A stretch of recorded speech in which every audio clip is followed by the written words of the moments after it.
Eshima, votre magazine qui bat au rythme de l'actualité.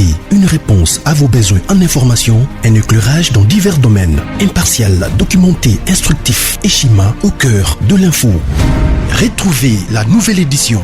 Exclusivité, le professeur Willy Kitobo Samsoni maîtrise le secteur des mines et gagne le pari de la mobilisation des recettes publiques. Désormais membre de Cobalt Action Partnership, le ministère congolais des Mines a abattu un grand travail dans sa sphère. Contrôle régulier de l'application effective du nouveau code minier, loi sur la sous-traitance et paiement de la rétrocession due aux entités territoriales décentralisées, ouverture et attractivité du secteur des mines aux investisseurs, relance des entreprises du portefeuille de l'État, le ministre Willy Kitobo assure le suivi et contrôle technique des activités minières sur toute l'étendue de la RDC.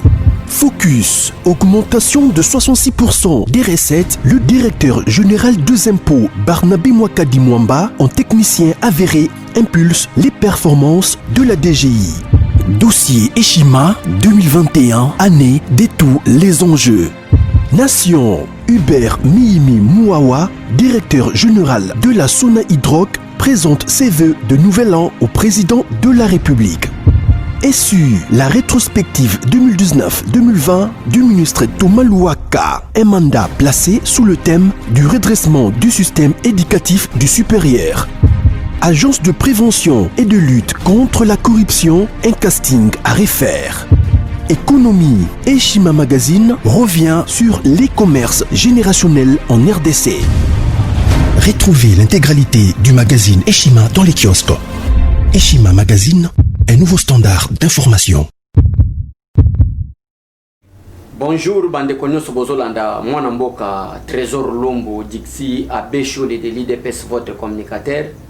Merci na bande konyoso bazana confiance na biso ba yamba biso vraiment sans autorisation to koti na banda ko na bino na zela ba télévision boko landa biso. Merci na bande konyoso ba pesa biso ba remarque que Abesho le na place le babosa la boye ba remarque ba suggestion na bino nyonso et kenda biso droit au cœur. Merci une fois de plus et le loto yé pour te prouver na peuple congolais le plan B de Bakatakatanga à travers Joseph Kabila.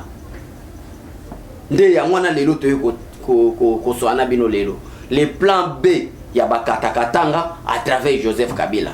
Joseph Kabila commence à utiliser qui quelle procédure ya plan na bango. Parce que na minute on a zobi sa peuple congolais bazolandanga et ça déjà na meeting aérien de Rosalema na niveau à Grand Katanga. Ne ya ngono tomona na tongo alelo te ko bima poto tali sabino. Nous sommes là pour une veille patriotique. Nous sommes là pour une veille ya conscience. Nous sommes là pour la côté mais sa peuple congolais. Ko tali sa peuple congolais azana souci mboka na ye ayeba makamuni nezo kende na kacha mboka na biso ndenge ni politique ezokende. Merci beaucoup. Na papa Jean-Pierre Bemba ndenga lobike na zaka soudé na kati ya union sacrée. Merci. Po biso to beta ba missile pambate. To beta ka missile place to monike makambo e marché bien c'est parce que Congo ezaka ya ba Bemba te za ba Katumbi te za ba Congo eza pona ba congolais nyonso. To za lokola bangamba na bango te to yaki kotika bango ba exploiter ka peuple congolais biso to tika la ka ba malheureux mbule no ka boyema ya mbule kotela ka biso na ndaku makambo esale maboy malheur nyonso okozwa maladi boy moyo ozwa soin de santé zate parce que mbongo pese zate bango ba soin de santé batinda bana libanda awa na kacha mboka ba détruire mboka po biso nde to kufaka na bana na biso nde yango ne poussa biso to kende na éveil patriotique nde yango ne poussa biso to kota na kati ya éveil ya conscience ya peuple congolais to yebisa peuple congolais ce qui est vérité parce qu'il y a un philosophe aloba boy la mort en réalité n'est rien. Mais vivre vaincu sur la terre sans la gloire, c'est mourir des fois. Je profite de cette occasion pour dire au peuple congolais que mieux vaut mourir que de vivre longtemps sur la terre sans la gloire. Mais soin de santé à Pamba osa incapable à cause. Kota ni sabana Pamba osa korate. À quoi sert bon de vivre? Des raisons pour lesquelles tu kota na kacha communication. Total sa peuple congolais, pas nandi bazaba fautif. Nous avons bien discipliné, nous avons reçu une bonne éducation politique. Mais au cas où tout le monde il y a des adversaires, o balingi batelemela mboka tokobeta bamissile quel que soit votre rang et qualité tokobeta missile mpe todétruire. Merci na bandeko nyonso na baremarque na baconseil na bino. Le plan B de Joseph Kabila à travers Bakatakatanga nde yango tozokota. Kabila commence à utiliser Ngoyi Mulunda et l'église catholique en Mbongo. Koto ya Mbongo azo seme un, koto yo Ngoyi Mulunda azo seme un. D'ailleurs pour l'information au peuple congolais, pour te payer ça information malamu, Ngoyi Mulunda est déjà aux arrêts. Peut-être journal de l'autre comme pourquoi bazo transféré en niveau à Kinshasa. Et jugement naé na sengi jugement Ngoyi Mulunda et à la public. Et à l'audience moko public. D'ailleurs, mi be comme que l'objet que l'audience est à la public. Mais oyaye et à la public na parquet moko boité. Baluki a espace moko boyé. Stade de martyr 20 mai triomphal batie jugement public ya Ngoyi Mulunda. Ça c'est quel serviteur de Dieu qui prêche la haine à l'église? Au moment où il y a les péchés, au moment où Bananzabe basoye batenzelani tozo kende, au moment où le diable a télémi, a prêché makamamabe, a tinda batuna impudicité, a tinda batuna ivrognerie, a tinda batuna jalousie, a tinda batuna meurtre. Que devrait faire Ngoyi Mulunda état donné par serviteur de Dieu? Koyebi sa peuple congolais. D'ailleurs même les Rwandais, d'ailleurs même les Ougandais, même les Américains, tous ont des sangs comme nous. On est des humains. Pourquoi n'a que le Lukana yebisa mutu, aboma américain, yebisa mutu, aboma français. A plus forte raison mutu aza congolais, même makila nanga, même po nanga, sans congolais za na kati nzoto nanga, na pousser batu une église na haine, na tribalisme pour balkaniser la République.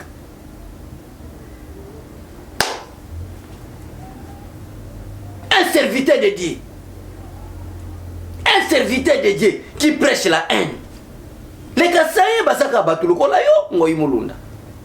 Ce sont tes frères et tes sœurs Bakassaïens. Oyo à travers bango Ngoyi Mulunda linga seme tribalisme, cher internaute. Baboma Bakassaïens, o bazana gra katanga, basala mubulu, allez Kabila profiter à sa balkanisation. Nde yango wana bomona ki message ya Kabila. Oh, on a reçu la pointe de presse le 26, malgré les États-Unis, ici. Et c'est là qui préparation en balkanisation à travers Ngoyi Mulunda. Na yebite awa, même Fridola Mbongo, ceux qui ont colobaki arrestation Ngoyi Mulunda, ils ont en parfaite collaboration na Joseph Kabila. Parce que les dénominateurs communs, il y a Ngoyi Mulunda, pour balkaniser les grands Katanga, c'est Joseph Kabila. Et Ngoyi Mulunda est aux arrêts. Na yebite ceux qui peuvent fridoler à Mongo à rejoindre mess les lobby na katia mess à lobby que arrestation Ngoyi Mulunda paye et aller en parfaite collaboration na Joseph Kabila. Nous sommes dans quel pays? Et le bas frère Patrice, j'ai cherché l'église, je l'ai trouvé dans le monde et le monde je l'ai trouvé dans l'église. Ça c'est quelle confusion? J'ai cherché l'église, je l'ai trouvé dans le monde et le monde je l'ai trouvé dans l'église. C'est ça. Makamoye osema na Congo. Fin du monde ngo Yesu alobaki ki akoya. Makamama bengo. Eko mandaka na Congo. Eko mandaka na Congo. Tu prêches la haine. Tu prêches le tribalisme. Qui est une infraction selon la constitution congolaise. Mais c'est Mulunda. Tu seras arrêté. Et votre jugement sera public. Peuple congolais à Rolanda yo na ba direct na ba RTNC enoyo wuchiko seme. Donc bandeko nyoso ba Kassaïen bazalaki na Lubumbashi, bazalaki na Kasumbalesa, bazalaki partout Kalemi, donc bazalaki na Grand Katanga, bref. Oyo baza ba enleva bango baza ba porter disparu. Donc ezalaki kopu na bino ya message ya en bozali kopesa. Alors à la fin qu'est-ce que vous allez gagner? Serviteur de Dieu Ngoyi Mulunda. Donc, le plan B de Kabila était quoi? Était que le kola bazana ba katakatanga na bango. Le kola bazali na batu na bango. Ba mova na bango. Ba Ngoyi Mulunda na bango. Ba mbongo na bango. Alors qu'est-ce que nous devons faire? Baluki ba semer tribalisme wana na kacha ki Kinshasa. Bakutani bagili Équateur bazo semer éveil patriotique. Bakuti ba beshole ya bandundo bazo semer éveil patriotique. Bakuti ba grand nanga fils mukoko ya Bakongo bazo semer éveil patriotique. Bakuti ba grand nanga Serge Kanki Kindomba bazo semer éveil patriotique. bakutani na ba era Ramsès bazo semer éveil patriotique. Alors na kacha makambo wana nyonso wana bamoni ke tribalisme oyo ou soit guerre oyo biso tolinga to sala ngona kacha Kinshasa ba dévoiler biso na ba Bécholé. Qu'est-ce que nous devons faire? Nzela Lubumbashi, Kabila Kimi Lubumbashi. Comme Lubumbashi était une préparation de guerre ou une préparation de succession de Katanga, Katanga devient une république. Alors comment nous allons monter ma stratégie nabiso? To monter ma stratégie nabiso, ngoy mulunda banda ko prêcher haine. Et on va prêcher na wapi. Au lieu de prêcher à la kacha ba parti politique on allait comprendre.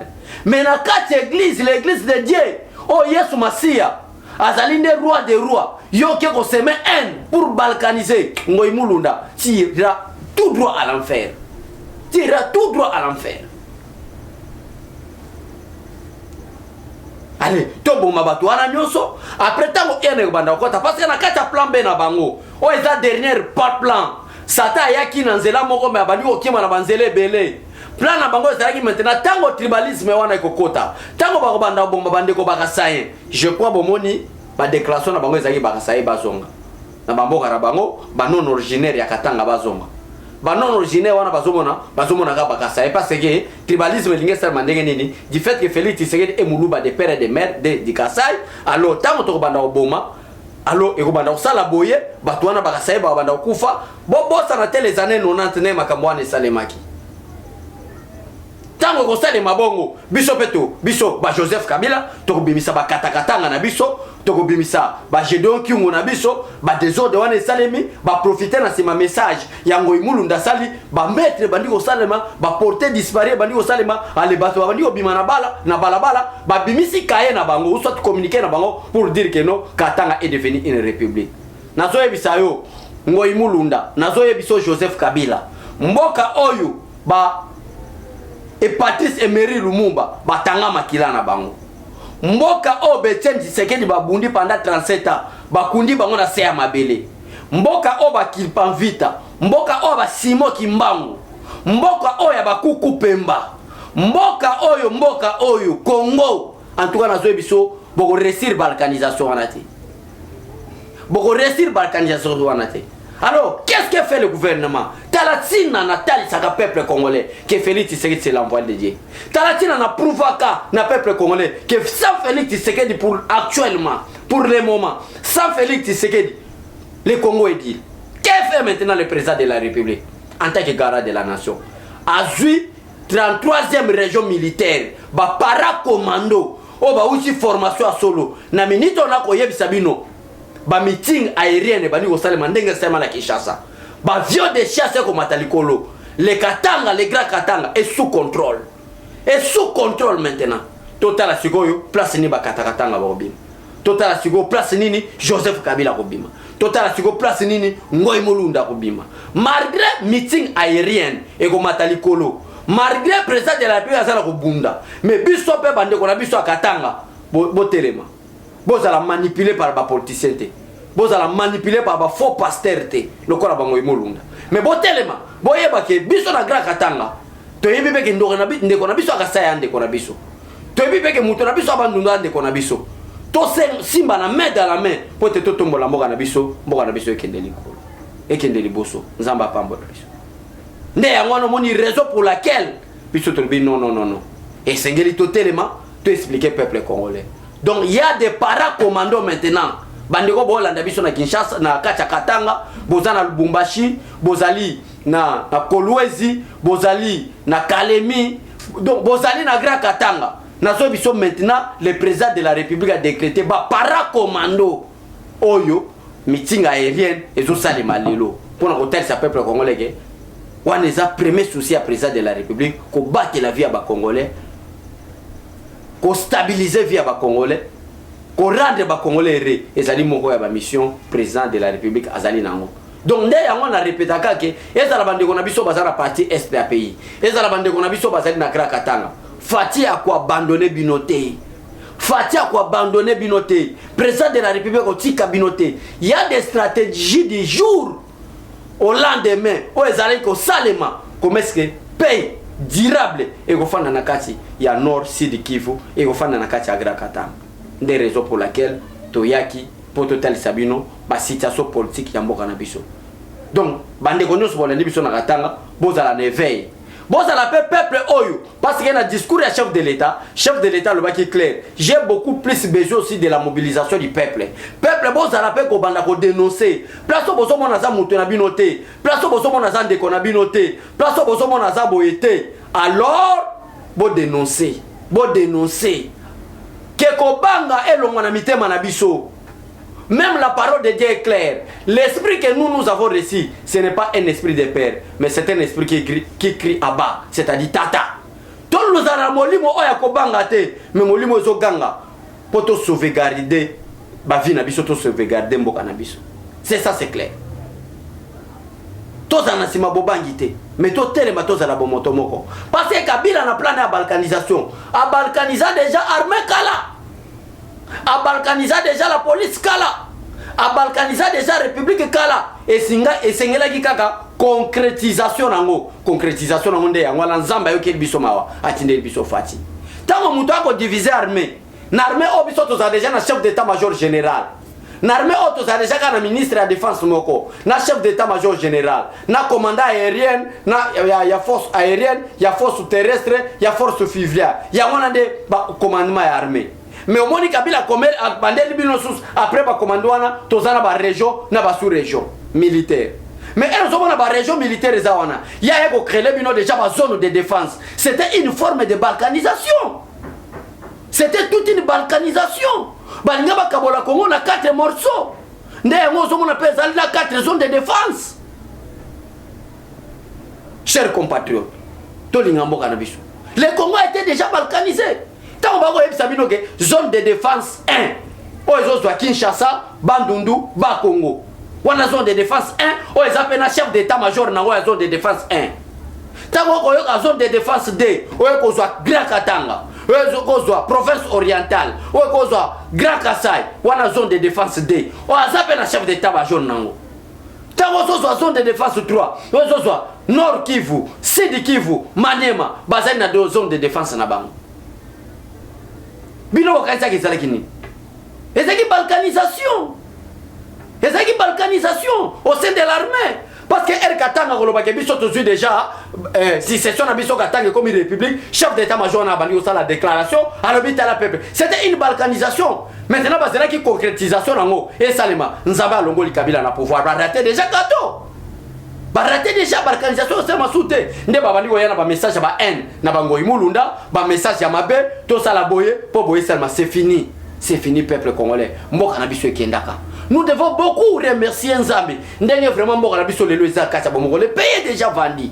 Mais Nzambe atinde biso fati ata parti 1 cm ya mboka na biso ekote kamate. Nde ya mwana pote ete kamate. Et sengeli peuple oza conscient. Peuple oza sala politique pour na vendre traité. Peuple alingi koteka mboka na ete lokola ba mova sakani. Peuple alingi koteka mboka na ete lokola bango imulunda.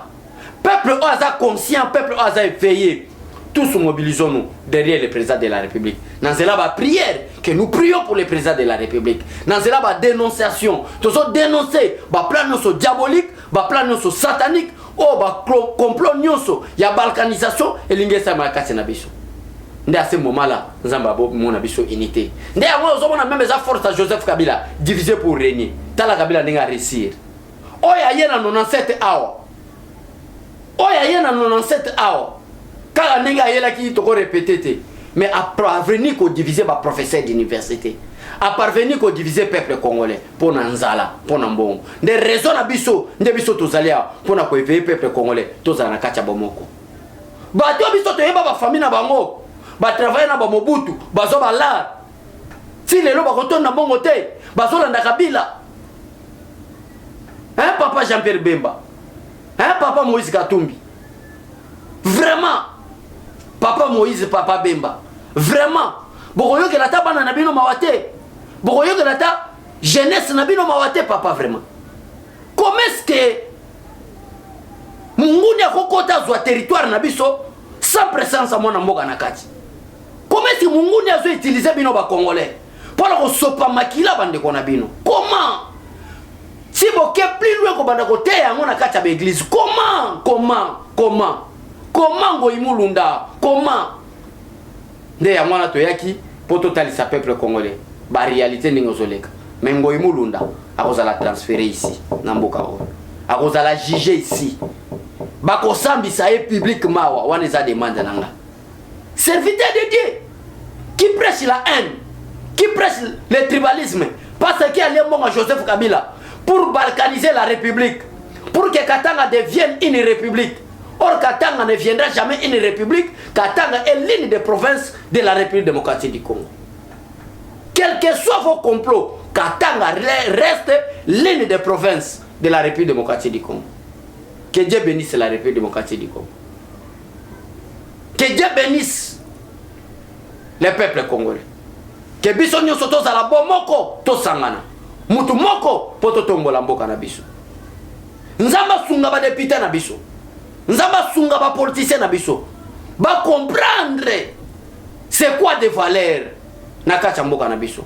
Ba comprendre que rôle na bango lokola ba leader emblématique, lokola ba leader d'opinion, eza ko éveiller poto za la bomoko, munguni a prophétité kacha na biso. Botika la malamu. Nzamba pambola bino. Merci et à tout à l'heure.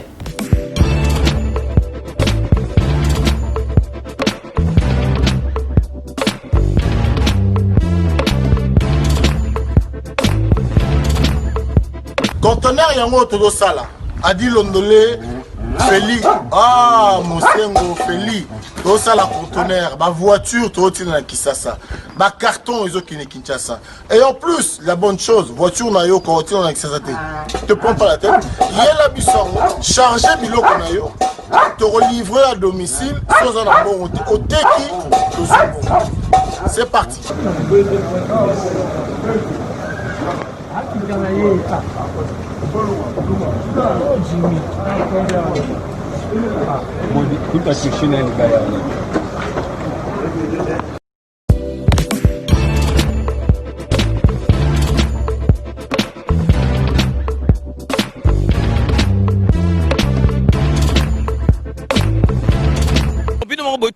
Donc, besoin vraiment contact, numéro, ils allaient défiler, bengi, fret maritime, Feli Mosengo, donc, ils allaient à la semaine, donc, on a besoin, il y a 30 cartons seulement. Donc, il y a 3 cartons, moi que vous allez au filet, et qui, kilo, vous allez compter, vraiment, besoin contact, vraiment, il faut consommer congolais, ceux qui congolais, ça les locaux, tout le monde chinois, vraiment, ils allaient, ma lame ou mingi.